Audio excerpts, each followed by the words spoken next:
এরকম গরম গরম লুডুস যদি পরিবেশন করা হয় না, বাচ্চাদের খুবই পছন্দের একটি খাবার। দেখুন শুধু কিভাবে ধোয়া উঠছে, একদম টাটকা গরম গরম, খেতে কিন্তু খুব ভালো লাগবে। লুডুসটা ঠান্ডা হলে খেতে একটুও ভালো লাগে না। দেখুন শুধু।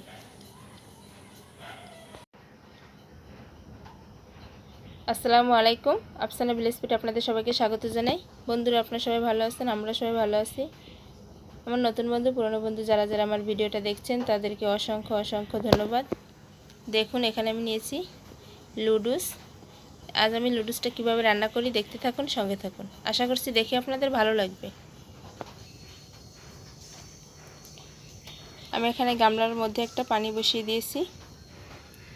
বাইরে প্রচণ্ড বৃষ্টি হচ্ছে, এই জন্য গ্যাসেই রান্না করছি। পানিটা ফুটে উঠেছে, এবারে আমি লুডুসগুলো দিয়ে দেবো।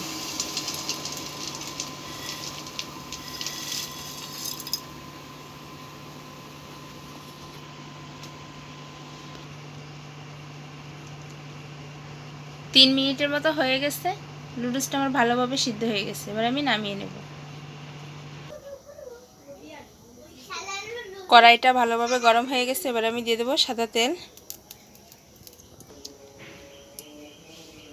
তেলটাও ভালোভাবে গরম হয়ে গেছে, এবার আমি দিয়ে দেবো গরুর মাংস।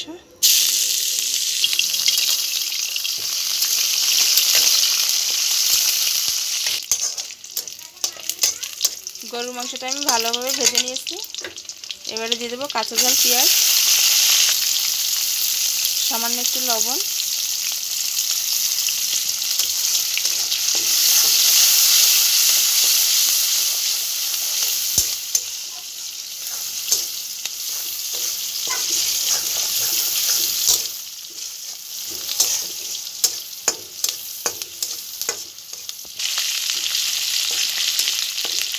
ঝাল পেঁয়াজটা আমার হালকা একটু ভাজা হয়ে গেছে।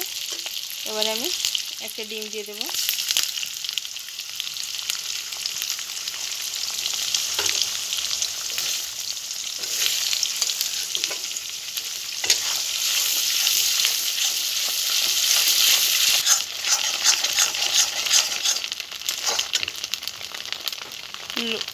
ডিম, গরুর মাংসটা আমার ভালোভাবে ভাজা হয়ে গেছে। লুডুসের পানিটা আমি ঝরিয়ে ঠান্ডা পানি দিয়ে ভালোভাবে ধুয়ে নিয়েছি পরিষ্কার করে।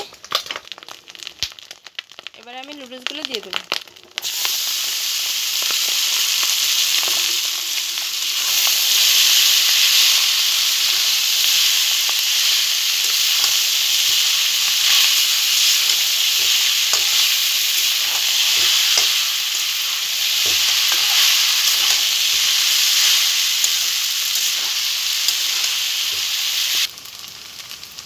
হালকা একটু নেড়েচেড়ে লুডুসটা আমি আবার দিয়ে দেবো স্বাদ মতো লবণ।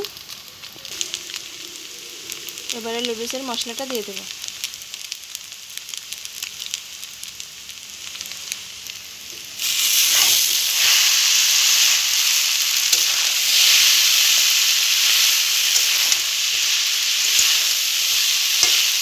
মশলাটা আমি ভালো করে একসঙ্গে মিশিয়ে নেব।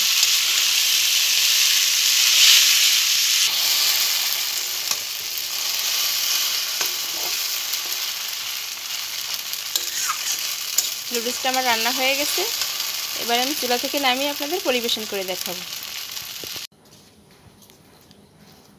দেখুন বন্ধুরা, লুডুসটা শুধু একটু একবার দেখুন, কত সুন্দর লাগছে দেখতে। রেসিপিটা দেখে এভাবে আপনারা বাড়িতে বসে লুডুস রান্না করে খেয়ে অবশ্যই কমেন্ট বক্সে জানাবেন কেমন হয়েছে। সবাই ভালো থাকবেন, সুস্থ থাকবেন, আমার পাশে থাকবেন। ভিডিওটা যদি ভালো লেগে থাকে একটা লাইক করবেন, বন্ধুদের সঙ্গে বেশি বেশি শেয়ার করবেন, চ্যানেলটি সাবস্ক্রাইব করে আমার পাশেই থাকবেন প্লিজ। বন্ধুরা, আপনাদের সাপোর্টে আমি এগিয়ে যেতে পারি। আল্লাহ হাফেজ।